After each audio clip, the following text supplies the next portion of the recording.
And for more on this, I'm joined by Congressman Steve Cohen of Tennessee. Congressman, you sit on the Helsinki Commission, which helps from foreign policy regarding security in Europe. How do you expect our European allies and others to respond to a tweet like this?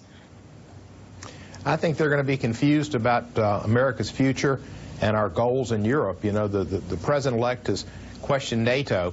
I have visited Lithuania, Latvia, and Estonia. Those people are very concerned about the Russian presence on their borders, the games their airplanes play, buzzing over their countries and threatening their air forces. I'm sure the people in Ukraine, where I've also visited, are concerned. In Georgia, they're concerned. The big picture is human rights and world peace are at stake. And we have a president who is like none other. And some people might think that's good. It concerns me greatly. One thing you learn in life, you learn in Congress, is you have to have advice from people who have expertise. And that can hone your positions and make you a better public servant. Do you feel like he's getting that advice? I certainly don't. I think he's just coming out with 140 carats and tweeting. And this is a danger because you've got crazy people in North Korea that could see that tweet and respond to it in some way.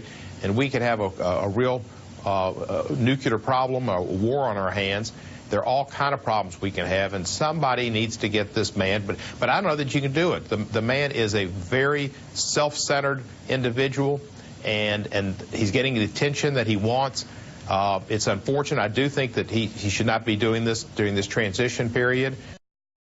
We have a president, and he shouldn't be tweeting about the United Nations and Israel.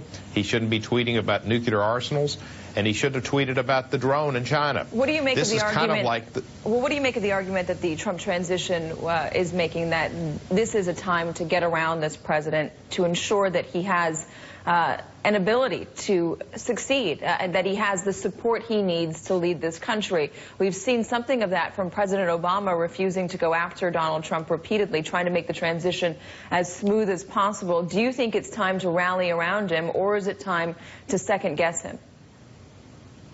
Well, I think you've got to represent your constituency and what you've learned, your experiences, and I think that you've got to question what he's doing. As far as I'm concerned, I represent a district that needs a lot of federal aid. I think if you put all this money into these nuclear weapons, you're not going to have money for WIC and SNAP and LIHEAP and programs that are important here.